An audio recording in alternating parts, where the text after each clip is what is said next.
Time. What a strange concept.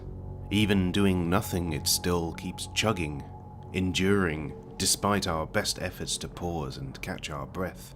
An eternal entropy, a force so strong that to bend to the will of another takes the power of the entire universe. What hope do mere mortals have in the face of such a potent and devastating continuity? Time has a strange relationship with the player in Deus Ex Human Revolution. This is a game that primarily offers the world at a standstill. Still bright, still vibrant, still full of stories to engage with and labyrinthine constructs to explore, but not at the mercy of progress. Not normally. This isn't the lesson Human Revolution teaches you at first, however. An exercise in priorities, your primary moments in the game proper, you are given an objective, make your way to the building's helipad, but on the way making a brief detour to speak to a colleague and have your augments reconfigured. While largely a narrative device to introduce the player to the idea of orgs and the charms of ornery IT goon Frank Pritchard, this sidestep in turn gives you free reign of an office space just ripe with cognitive delights. Emails to read, secret stashes to uncover, a lot of locked doors to semi-translucent rooms that do more to invite than dissuade. It's a great introduction to the granularity of this immersive sim, teaching the player to think beyond simply charging towards waypoints, organic tutelage that really comes in handy during these opening hours. There is a hidden limit to your inquisitive allowance, however. Take too long to get to the site of your mission and there will be fatal consequences. The game alerts you a few times during this larking about to try to hurry you along until you get one final angry message. And you're confronted with the news that people are dead. The blame not directly attributed to you, but definitely implied to be due to your dilly-dallying. It's a stark conclusion to your introduction to fieldwork, and a brave design choice having it be your first experience in the game. There is always the risk that it might inform the wrong ideas for the player about what they can and can't do in this world. That taking their time in these lovingly crafted spaces is an act of greed because other people need them, and they need them now. Human Revolution, however, does not feel misleading in this sense.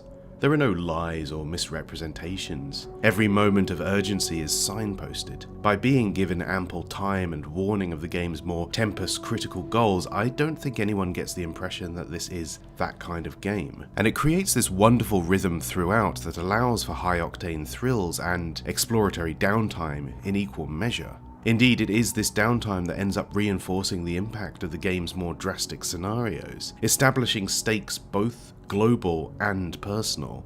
And sometimes these things can be at odds with one another. One moment stands out to me as the apex of this marriage of narrative and mechanics, something I consider to be the most important choice I would make.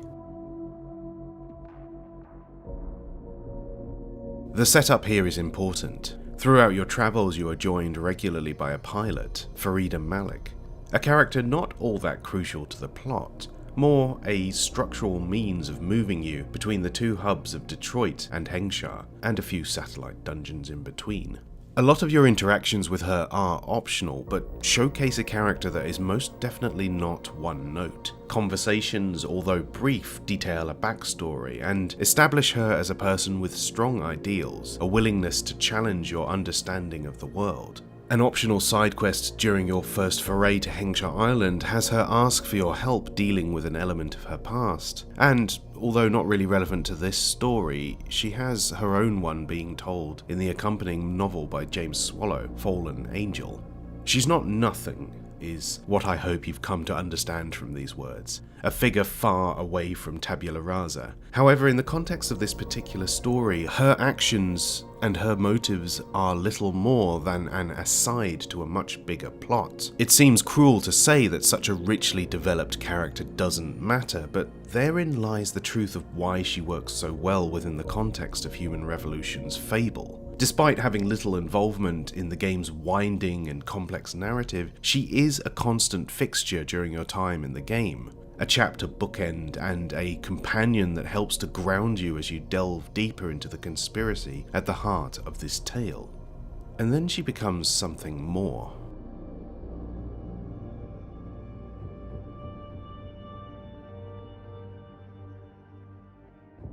Your first visit to Hengsha Island, while eventful, is relatively without peril. A reconnaissance mission exploring a vibrant urban environment. Food stalls, nightclubs, capsule hotels and apartment complexes. And of course, plenty of juicy man-sized ventilation shafts for you to crawl through, you dirty boy. It is here that you begin to learn about Faridah's past. She used to live here. She had a friend who died under suspicious circumstances, and you can dive a little deeper if you want to know more, even as she acknowledges that it might be at odds with your reason for being there.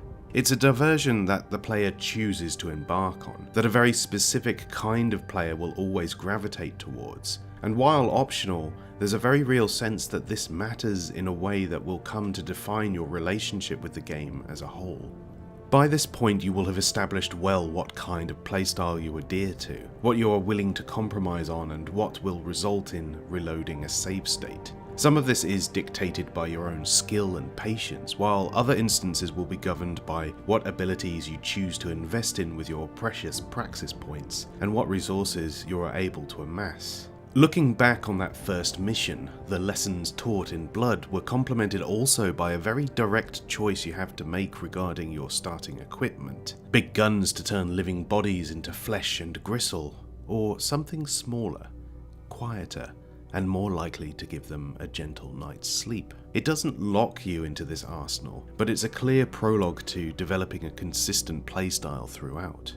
By the second time you visit Hengsha, you will have even further ingrained the ideals that will define the choices that you feel you can make, and the equipment taken with that will define the choices that you can't. This second point you won't even realize the importance of until it's potentially too late. As you make your return to the island, your transport is unceremoniously shot out of the sky by a masked assailant. You jump, but Faridah ends up stranded as a clandestine force encircles her. Under siege by a veritable platoon of bad bastards, she calls you to slip away into the shadows, to refrain from risking your own life trying to save her. The mission is the only thing that matters. What is one life when pitted against potentially millions? And you can just leave. You can jettison yourself out of the danger zone without this strike team ever knowing you were there, and moments later, Faridah's life, without pride, without mercy, is taken from her.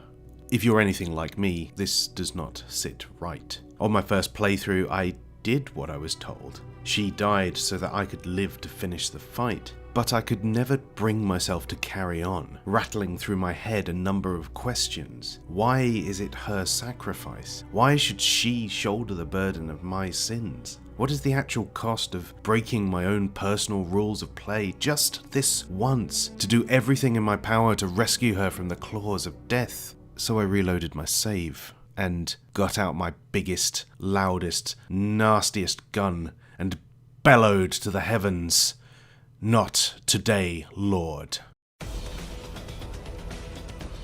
What commences is an incredibly tight, stressful combat encounter where time is most definitely not on your side. You're facing a lot of foes, hardy buggers who pack a punch, and even if you engage with them, take too long and the outcome remains the same. But it is doable, even if it means coming down to the last bullet, the last energy bar, the very last second. Should you succeed, Faridah lives. You get an achievement pop up and you carry on with the game as though nothing different had happened. I think of this lack of a branching path as very instructive of how the game wants you to take stock of what and who you value in this story. When someone who is, broadly speaking, irrelevant to your goals needs your help, how important is the cost of answering that call to action? It's something that is echoed throughout the game. That first batch of hostages, living or dead, don't really change your fate throughout. Saving Josie Thorpe from the hands of Zeke Sanders doesn't matter. Helping rid Jaya, the broker of her debtors in Hengsha, doesn't matter. Talking Isaiah Sandoval out of taking his own life doesn't matter. These actions, as permanent as your resilience to pushing the reload button can make them, are all for your own benefit. You will get something out of them if you do the right thing, rewards in one form or another, but prior to being forced into these often life or death scenarios, it's far from clear what these are, to the degree that they can hardly be classed a motivating factor. Where Faridah stands in all this, I feel, is something a bit more personal. It draws on hours of experiences, time spent inadvertently building a bond with this character, recognizing her as more than just a taxi service with a few bits of flavor dialogue recorded, allowing her presence to become, in your eyes, as essential as oxygen.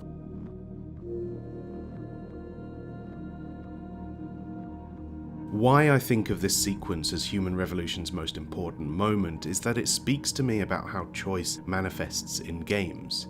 There's an ambition to have these great, sweeping narrative moments that craft a vast web of possible stories, but in reality, the individual doesn't matter all that much in the grand scheme of things. And going by Human Revolution's ultimately quite disappointing finale, when they do, it doesn't always pack the desired punch. Here, choice is about who you want to be. In a fable about fighting to retain your humanity in a world obsessed with the mechanization of everything, a decision to stay and fight to save just one life makes something structurally insignificant speak volumes. It's a game that doesn't ask you to make all that many moral choices directly. Often when you do, the consequences are far more corporeal than a simple weight added either side of the scales of your soul. And I think that because Faridah Malik doesn't matter to the story at large, it makes this choice all the more impactful. She matters for her own sake. That's a lesson we should all take to heart.